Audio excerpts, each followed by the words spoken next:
अस्सलाम वालेकुम, मैं हूँ आपका एस्ट्रोलॉजर समी। आज फिर उसी टॉपिक के ऊपर सैटर्न और जुपिटर का अपने अपने घरों में आना बुर्ज सरतान वालों के लिए यानी कि कैंसर वालों के लिए कैसा रहेगा। कैंसर जुपिटर जिनका सबसे बड़ा योग कारक यानी कि 9th और 6th का मालिक है। जुपिटर आपके छठे घर में आ रहा है। छठा घर रोग, लिटिगेशंस, वर्किंग प्लेस और कर्जे का घर होता है। जुपिटर अपने ही घर में आ रहा है और जुपिटर की नेचर है चीज़ों को बढ़ाना। कोई भी स्टार चाहे 6, 8, 12 का मालिक अपने घर में आओ तो यहाँ बहुत ज़्यादा फ़ायदे भी देता है, लेकिन जुपिटर एक इंतहाई पॉजिटिव स्टार है। यहाँ ये चीज़ें तो आपकी बढ़ाएगा, यानी आपके 7वीं से जब वो 12वें घर को देखेगा तो खर्चे बहुत ज़्यादा बढ़ाएगा। आपका खर्चे भी बढ़ाएगा, कर्ज़ा भी बढ़ाएगा, लेकिन कर्ज़ा भी आपको मिलेगा और आपके एसेट भी बढ़ेगा, फैमिली में भी इजाफा होगा। जुपिटर यहाँ आपको कंपटीशन में विन भी करवाएगा। जुपिटर एक सबसे साथ स्टार है और आपका 9th का भी मालिक है। जब भी यहाँ वपीत राजयोग बनेगा आपको डेफिनेट यहाँ पे बहुत ज़्यादा बेनिफिट्स मिलेगा। आगे बात शुरू करने से पहले अगर अभी तक आपने मेरे चैनल को सब्सक्राइब नहीं किया तो प्लीज़ इसे सब्सक्राइब कर लीजिएगा और बेल के बटन को ज़रूर दबा लीजिएगा। कैंसर लगन में जुपिटर बहुत बड़ा योग कारक है, 9th का मालिक है। मून और जुपिटर जब इकट्ठे हों और अच्छे घरों में हों तो ये गज केसरी योग भी बनाते हैं। अब गज केसरी योग तो छठे घर में है और मून इस लगन का मालिक है, तो छठे घर में जब भी जुपिटर आएगा तो ये योग तो अच्छा ज़रूर बनेगा, लेकिन गज केसरी के आपको बेनिफिट्स शायद दाएँ मिले क्योंकि 6, 8, 12 में ये योग नहीं बनते, लेकिन एक अच्छी कम्बिनेशन ज़रूर बनेगी। जहाँ आपके वर्किंग प्लेस आपका काम बहुत ज़्यादा बढ़ेगा, खर्चे आपके बहुत ज़्यादा बढ़ेंगे, लेकिन शायद खर्चे बढ़ेंगे तो फाइनेंशियली मैटर्स भी बहुत ज़्यादा बेहतर होंगे। आपके पैसा आएगा तो खर्च होगा।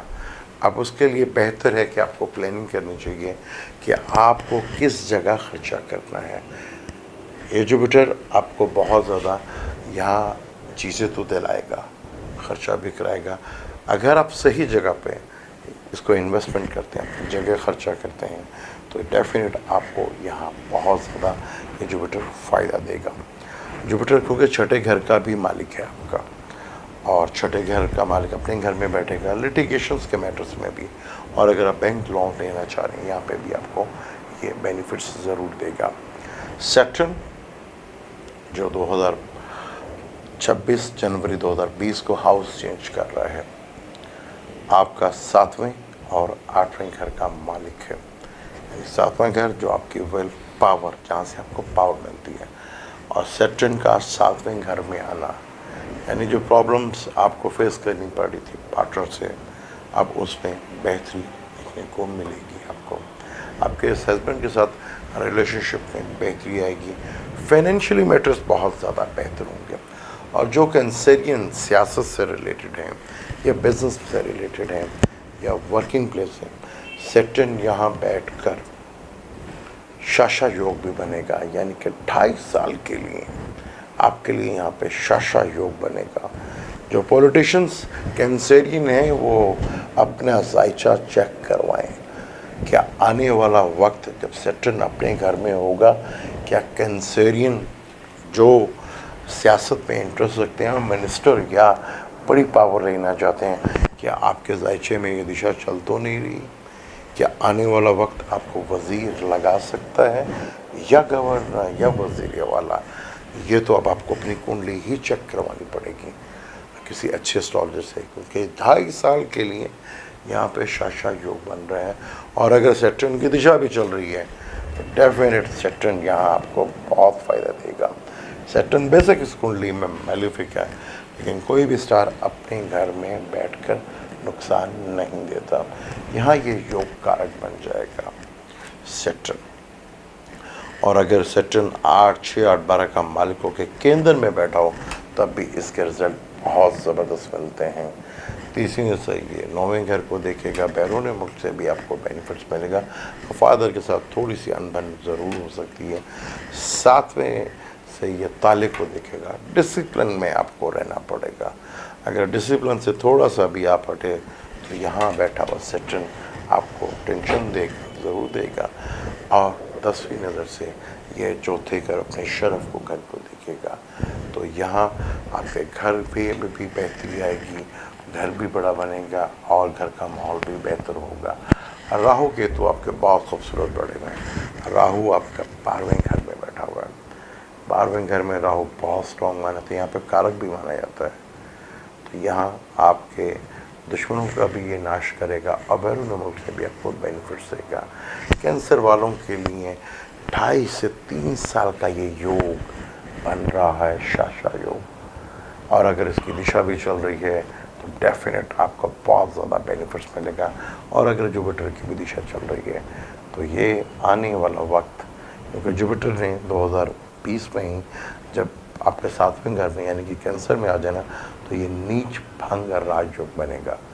यानी कि आप किसी बड़ी जगह पे शादी या बड़ी जगह पे आपके ताल्लुकात या रिलेशनशिप आपके बनेंगे जो आपको फाइनेंशियली बेनिफिट्स देंगे। यहाँ पे नीच भंग राजयोग बनेगा। ज़्यादातर पैसा नीच भंग राजयोग में आता है। अब आपके आने वाला वक्त कैसा बता रहा है कैंसर वालों के लिए?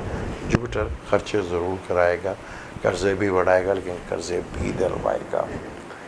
6 अरब का 12 अरब का मालिक है और पॉजिटिव स्टार है। पॉजिटिव स्टार का अगर बुरे घरों में आता तो ज़्यादा अच्छे रिजल्ट नहीं देते, लेकिन जुपिटर यहाँ अपने घर का बैठा हुआ है और कोई भी स्टार अपने घर में बैठकर बुरा नहीं करता। कैंसर वालों के लिए बहुत ही आइडियल टाइम है। ये गौर कीजिएगा कि क्या आपकी दिशा इनकी चल रही हैं या सब दिशा चल रही है। आपको ज़रूर प्लानिंग करनी चाहिए आने वाले वक्तों के लिए, क्योंकि 2 बड़े स्टार्स का अपने घर में मुड़ होना एक बहुत बड़ा योग कारक होता है, बहुत अच्छा टाइम होता है और सही प्लानिंग के तहत अपनी चीज़ों को आप ठीक कर सकते हैं। ये टाइम बहुत अरसे के बाद 30 साल के बाद सैटर्न कैप्रिकॉर्न में आ रहा है, और जो 93 और 92 और 91 में पैदा हुए हैं उनका तो कैरियर बनाने का टाइम आ रहा है। कैंसरियन तैयार हो जाएं, और जो सियासत में भी हैं वो भी अपने आप को तैयार कर रहे हैं, और इंडस्ट्री से जो रिलेटेड हैं उनके लिए भी बहुत ज़बरदस्त ये टाइम है। अभी आपने देखना है कि आपका ज़ायचा क्या कहता है आपके बारे में। अगर आप हमसे कंसल्ट करना चाहते हैं तो आप नंबरों पे रब्ता कर सकते हैं, वरना किसी भी अच्छे एस्ट्रोलॉजर से आप बात कर सकते हैं। जाने से पहले अगर अभी तक आपने मेरे चैनल को सब्सक्राइब नहीं किया तो प्लीज़ उसे सब्सक्राइब कर लीजिएगा और बेल के बटन को ज़रूर दबा लीजिएगा किसी नई वीडियो के साथ। नेक्स्ट वीडियो हम साया, असरात और जिन होते हैं या नहीं, कुरान क्या कहता है, एस्ट्रोलॉजी क्या कहती है और मेडिकल साइंस क्या कहती है, इस टॉपिक पर भी बात करेंगे आपसे। अब मुझे दें इजाज़त।